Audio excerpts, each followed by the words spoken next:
প্রথম কথা আমার জন্য নয়, আমার মনে হয় এটা ঘাটালের মানুষের জন্য। মানুষ যদি চায় তো সবকিছু করতে পারে।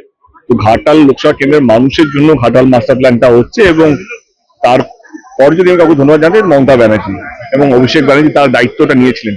কারণ 2000 কোটি টাকার সংকল্প, ইটস নট ইজি। এই এত বড় একটা প্রকল্প একটা রাজ্য সরকারের জন্য সহজ নয়, কিন্তু তিনি হ্যাঁ বলেছেন এবং অভিষেক হ্যাঁ বলেছেন। তো সেটাই তো একটা ঘাটাল মাস্টার প্ল্যান যদি 1 বছরের প্ল্যান হতো তো 100 বছর আগে হয়ে যেত, এত বছর ওয়েট করতে হতো।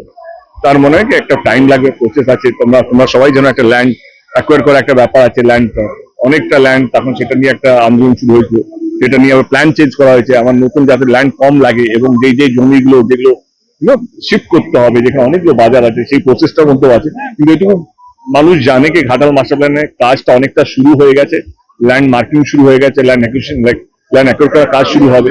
তো ইটস প্রসেস, যা হয় প্রসেসের মধ্যে সেই সব কাজগুলো হচ্ছে।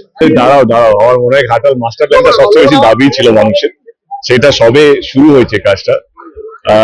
ম্যাডাম বলেছেন এবং সবাই চাইছে ঘাটালে সিনেমা হল। এবারে আলোচনা করবো কোথায় জায়গা ভালো হলে, যেখানে মল সঙ্গে একটা ছোট মল করে সঙ্গে সিনেমা হল, সেটা মাথায় চলছে।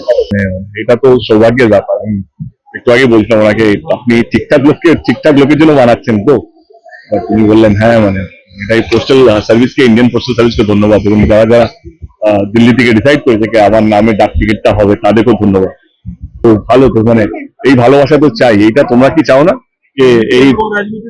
আমি তো এই রাজনীতিতে বিশ্বাসী। আমি তো সবসময় মানুষকে এক রাখা রাজনীতি করেছি। কেউ তো বলতে পারবে না কে দেব এমন কোন মন্তব্য রেখেছে যাতে অন্য দলকে ছোট করেছি। আমার নামে থেকে দিন রাত আমারই ভাই যে বিজেপির এখানকার আমাদের এমএলএ, সে তো পোস্টার লাগায়, তার আমি কোনোদিন আক্রমণ করিনি। ওর মতন কাজ করছে, এটা ওর রাজনীতি। আমি তো সারাক্ষণ ঘাটাল যে ভালোবাসাটা দিয়েছে, আমার চেষ্টা সেই ভালোবাসাটা ফেরত দেওয়া মানুষের মাধ্যমে, এবং মানুষকে এক রাখারই বার্তা দিয়ে এসছি, বা এক রাখারই চেষ্টা করে এসছি।